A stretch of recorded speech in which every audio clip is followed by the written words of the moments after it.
এই আন্দোলনের মধ্যে 4টে কর্মসূচি আছে। এই 4টে কর্মসূচি এটা আল্লাহ এবং রসুলের দেওয়া কর্মসূচি। আল্লাহ এবং আল্লাহ রসুলের দেওয়া কর্মসূচি যেই দলের মধ্যে থাকবে না সেটা পরিপূর্ণ ইসলামী দল হতে পারে না। প্রিয় বন্ধুরা আমার, আসেন সেই 4টি কাজ, সেই 4টি কর্মসূচি কি, আল্লাহ রসুল কি দিয়েছেন, সেই 4টি কর্মসূচি শোনার দরকার আছে না নাই? আছে, আছে ভাই, আছে ভাই, আছেন। আল্লাহ পাক রব্বুল আলামিন বলেন, বান্দা শোনো, وَمَنْ أَحْسَنُ قَوْلًا مِّمَّنْ دَعَا إِلَى اللَّهِ। আল্লাহ পাক রব্বুল আলামিন যত নবী পৃথিবীর জমিনে প্রেরণ করেছেন, সকল নবীর প্রথম দায়িত্ব হলো তারা কালিমার দাওয়াত দেবে। কার দাওয়াত দেবে ভাই? কালিমার দাওয়াত দেবে। সমস্ত বাতিল ইহুদি খ্রিস্টানদেরকে কালিমার দাওয়াত দেবে। এখন আপনারা বলুন তো, ইসলামী আন্দোলন যারা চরমনার মুরিদান আছে, ইসলামী আন্দোলন আছে, যুব আন্দোলন আছে, ছাত্র আন্দোলন আছে, এরা মানুষকে দিনের দাওয়াত দেয় কি দেয় না? দেয় ভাই। এই দাওয়াত দিয়েছে বিধায় আপনারা এখানে আসতে পেরেছেন। কথা বলেন ঠিক কিনা? আমার ভাইরা আমার, সকল নবী দাওয়াত দিয়েছেন, আমরাও দাওয়াত দিতেছি কোরআনের পক্ষে, ইসলামের পক্ষে। আপনারা দাওয়াত দিতে রাজি কিনা? আমার দাওয়াত দেবেন ইনশাআল্লাহ। আমার বন্ধুগণ গভীর মনোযোগ। তাহলে এই সংগঠনের মধ্যে দাওয়াত আছে। এখন আপনারা প্রত্যেকেই এই সংগঠনে যোগদান করে আপনারা দাওয়াতি কাজ করবেন। যদি আপনারা দাওয়াতি কাজ করতে পারেন, তাহলে আল্লাহ পাক রব্বুল আলামিন নবীদেরকে যে দাওয়াতের দায়িত্ব দিয়েছে, ওই দায়িত্বটাও কিন্তু আপনার মাঝে চলে আসছে। আপনি যদি দায়িত্ব পালন করেন, তাহলে নবীওয়ানা কাজ হয়ে যাবে। আমার বন্ধুগণ গভীর মনোযোগ। তারা প্রথমে হলো দাওয়াত। দাওয়াত দেওয়ার কারণে শায়েখের চরমনাই সারা বাংলাদেশে আনাচে কানাচে মানুষদেরকে ইসলামের দাওয়াত দিয়ে দিয়ে দিয়ে দিয়ে আজকে ইসলামী আন্দোলন ছোট নয়, বড় হয়েছে কিনা ভাই? আমার বন্ধুরা আমার, এই যে কুড়িগ্রাম 4 আসনে 4টি প্রার্থী আমার শায়েখ দিয়েছে, খুব উপযুক্ত প্রার্থী, আল্লাহর রহমত হয়ে গেছে, ন্যায়পরায়ণতা আছে, যোগ্যতা আছে, শিক্ষাগত যোগ্যতা আছে। আমার বন্ধুরা আমার, যদি শায়েখের চরমনাই যদি এই সংগঠন তৈরি না করতেন, তাহলে মনে হয় বাংলার মানুষ এত সুন্দর একটা সংগঠন উপহার পেত না। আমার বন্ধুগণ ভালো করে গভীর মনোযোগ। তাহলে দাওয়াতের কাজ আমি সংক্ষিপ্ত করে বলছি। 2 নম্বর হচ্ছে, 1 নম্বর দাওয়াত, 2 নম্বর হচ্ছে তালিম। এখন বলেন, চরমনার মুরিদান যারা আছে, চরমনার মুজাহিদ যারা আছে, মানুষকে হালকা জিকিরের মাহফিলে কোরআনের তালিম দেয় কি দেয় না? আমার মুসলমান ভাইয়েরা আমার, এখন আপনারা দাওয়াত গ্রহণ করে এখানে আসছেন। মাহফিলের মধ্যে যদি আপনাদেরকে আমরা কোরআন না শিখাই, তাহলে আপনারা তো কোরআন জানবেন না। কোরআন যদি না জানেন, তাহলে তো নামাজও পড়তে পারবেন না। এই জন্য শায়েখের চরমনাই কত সুন্দর পদ্ধতি চালু করেছেন, তালিমের ব্যবস্থা করেছেন। তালিম যদি না থাকে, তাহলে মানুষ নামাজ পড়তে পারবে না। শায়েখের চরমনার কথা হচ্ছে, আমার কোন মুরিদান মূর্খ থাকতে পারবে না। তাহলে কাজটা ভালো না খারাপ ভাই? কথা বলেন। আমার বন্ধুরা আমার, আল্লাহ রাসূল সাল্লাল্লাহু আলাইহি ওয়াসাল্লাম বলেছেন, খায়রুকুম মান তাআল্লামাল কুরআন ওয়া আল্লামা। যেই ব্যক্তি মানুষকে কোরআন শেখায়, শেখে এবং শেখায়, ওই ব্যক্তির মতন ভালো মানুষ আর পৃথিবীতে কোনো মানুষ হতে পারে না। আমার ভাইরা আমার, তাহলে আমরা শিখাচ্ছি, মুজাহিদেরা শিখাচ্ছে, আপনারা শিখতেছেন। তাহলে নবীওয়ানা কাজ কয়টা হলো ভাই? কয়টা হয়েছে? 2টা হয়েছে। এই কাজ 2টা ভালো না খারাপ? সবাই বলেন ভালো না খারাপ? যদি ভালো হয় গ্রহণ করতে রাজি আছেন কিনা? আছেন তো ইনশাআল্লাহ। আমার বন্ধুগণ, তাহলে যেখানে মাহফিল হবে, হালকা জিকিরের মাহফিল হবে, আপনারা যাবেন, আপনাদেরকে নামাজ শেখানো হবে, মাসলা মাসাইল শেখানো হবে। অনেক মানুষ আছে এখন প্রতিষ্ঠানে ভর্তি হওয়ার মতন সুযোগ নাই, মাদ্রাসায় যাওয়ার মতন সুযোগ নাই। আমার মুজাহিদ ভাইদের পাশে বসবে, আপনাকে কোরআনুল কারীমের সূরাগুলো শেখাইয়া দিবে, তালিম দিয়ে দিবে, মাসলা মাসাইল শিক্ষা দিয়ে দিবে। আপনি সুন্দরভাবে নামাজ পড়তে পারবেন।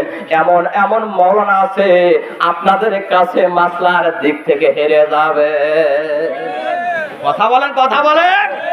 আরে মুসলমান, আমি শোনেন, কত আলেমকে দেখি নামাজে দাঁড়ায়, তাই নিয়ম কানুন ঠিক মতন জানে না, আছে না নাই? নামাজে দাঁড়াইছে, নামাজে দাঁড়ানোর পরে আমার দৃষ্টি যাবে সিজদার মধ্যে, কিন্তু অনেক আলেমকে দেখা যায় তাদের চোখের দৃষ্টি অন্যদিকে চলে যাচ্ছে। আছে কি না? হ্যাঁ, মাসলা মাসাইল ঠিক মতন জানে না, অনেক আলেমও জানে না, কিন্তু চরমনের মুজাহিদ যারা, তারা কোরআন হাদিস জানে, মাসলা মাসাইল জানে, সঠিকভাবে নামাজের নিয়ম কানুন জানে। কথা বলেন ঠিক কিনা? আমার বন্ধুরা আমার, তাহলে এই প্রতিষ্ঠানে ভর্তি হওয়ার দরকার আছে কিনা? আছে, আছে। আমার বন্ধুগণ গভীর মনোযোগ। তাহলে 2 নম্বরে গেল, 1 নম্বর দাওয়াত, 2 নম্বর হচ্ছে তালিম, 3 নম্বর হচ্ছে তাজকিয়া নফস, আত্মশুদ্ধি। আমার আল্লাহ পাক রব্বুল আলামিন কোরআনুল কারীমের মধ্যে বলছেন, ইয়া আইয়াতুহান নাফসুল মুতমাইন্না ইরজিই ইলা রাব্বিকি রাদিআতাম মারদিয়া ফাদখুলি ফি ইবাদি আদখুলি জান্নাতি। চিল্লায় কোন আল্লাহু আকবার। আল্লাহ পাক রব্বুল আলামিন তাজকিয়ার কথা বলেছেন। এ মুসলমান শোনা, আইয়াতুহান নাফসুল মুতমাইন্না, যে ব্যক্তি জিকির করে, কোরআন তিলাওয়াত করে করে করে করে তার আত্মাকে পরিশুদ্ধ করতে পারবে, স্বচ্ছ করতে পারবে, পরিষ্কার করতে পারবে, আল্লাহ পাক রব্বুল আলামিন যখন মৃত্যু মালাকুল মউত নামে আজরাইল পাঠিয়ে দিবে, ওই সময় ওই আল্লাহর বান্দার জবান থেকে কালিমা লা ইলাহা ইল্লাল্লাহু মুহাম্মাদুর রাসূলুল্লাহ সাল্লাল্লাহু আলাইহি ওয়াসাল্লাম। আমার বান্দাগণ, আত্মশুদ্ধি যার হবে, ওই সময় আত্মশুদ্ধি যেই বান্দার হবে, যখন জিবরাইল আর আজরাইল আসবে তার রূহ নেওয়ার জন্য, ওই বান্দার অন্তর থেকে আল্লাহর জিকির বের হয়ে যাবে, কোরআন তেলাওয়াত বের হয়ে যাবে। আমার বন্ধুরা আমার, যেই মানুষের জিকির কলবে জারি আছে, মালাকুল মউতের সময় তার অন্তর থেকে জিকির বের হয়ে যাবে। কথা বলেন ঠিক কিনা? অনেক মুজাহিদ আছে মৃত্যুর সময় জিকির করতে করতে মৃত্যুবরণ করে, আছে না নাই? এরকম নজির আছে না নাই? আমার বন্ধু, এই জন্য জিকির করার দরকার আছে না নাই? জিকির করবেন, কলব পরিষ্কার হয়ে যাবে, আত্মা পরিষ্কার হয়ে যাবে। আল্লাহ পাক রব্বুল আলামিন বলেছেন, ওই সমস্ত আত্মা রূহ বের হওয়ার সাথে সাথে আল্লাহ পাক ঘোষণা করেছেন, ফাদখুলি ফি ইবাদি আদখুলি জান্নাতি। চিল্লায় কান আল্লাহু আকবার। আল্লাহ পাক রব্বুল আলামিন ফেরেশতাদেরকে হুকুম করে, ফেরেশতারা, এই আল্লাহর বান্দা আত্মা ছিল পবিত্র, আত্মা ছিল পরিশুদ্ধ, এই আল্লাহর বান্দার রূহ যাওয়ার সঙ্গে সঙ্গে রূহটা অন্য কোথায় নিবি না, সরাসরি রূহটা জান্নাতে পৌঁছায়া দেয়। আমার বন্ধুরা আমার, তাহলে আত্মশুদ্ধির দরকার আছে কিনা? কথা বলেন না কেন? আছে, আছে। আমার ভাইয়েরা আমার, এই যে 3টি কর্মসূচি পাইলেন, চতুর্থ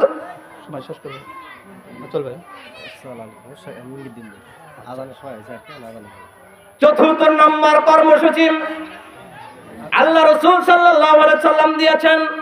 আমাদের শায়েখও 4র্থ নম্বর কর্মসূচি দিয়েছেন। আল্লাহ রাসূলের কর্মসূচির সাথে আমাদের শায়েখের কর্মসূচি হুবহু মিলে গিয়েছে। বলেন আল্লাহু আকবার। আমার বন্ধুরা আমার, আল্লাহ পাক রব্বুল আলামিন 4র্থ কর্মসূচি রাসূল দিলেন, আল্লাহ দিলেন, আমার শায়েখও দিলেন। কি দিলেন? ইউকাতিলুনা ফি সাবিলিল্লাহি ইউকাতিলুনা ফি সাবিলিল্লাহি ফায়াকতুলুনা ওয়া ইয়াকতুলুন। আল্লাহু আকবার।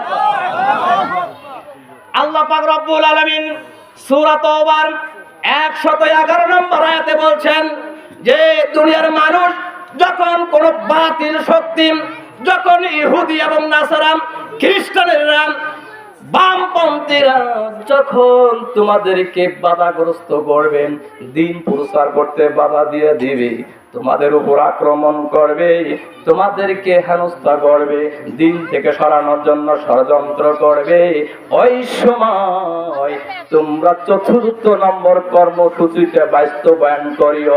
ওই সময় তোমরা বাতিলদের বিরুদ্ধে মোকাবেলা করিও। আল্লাহু আকবার বলেন। আমার বন্ধুগণ, বাতিলের বিরুদ্ধে যুদ্ধ করতে হবে, সংগ্রাম করতে হবে। আমাদের শায়েখ করতেছে কিনা? কথা বলেন না কেন? আমাদের শায়েখ করতেছে কিনা? বর্তমান রাজপথ গরম করার জন্য একটাই মাত্র সংগঠন, একটাই মাত্র হকের জন্য সংগঠন করতেছে শায়েখে চরমনাই। কথা বলেন ঠিক কিনা? আপনারা যারা ফেসবুক দেখেন, দেখতেছেন, কিন্তু অন্যরাও যদি করতেছে, সংগ্রাম করতেছে, কিন্তু অনেকগুলো আছে তাদের স্বার্থ হাসিলের জন্য। আমার বন্ধুরা, আমার আল্লাহ পাক রব্বুল আলামিন জিহাদ কি করেছেন ভাই? জিহাদ কি করেছেন? ফরজ করে দিয়েছেন। কখন? যখন মানুষ ইসলামের উপর আঘাত করবে।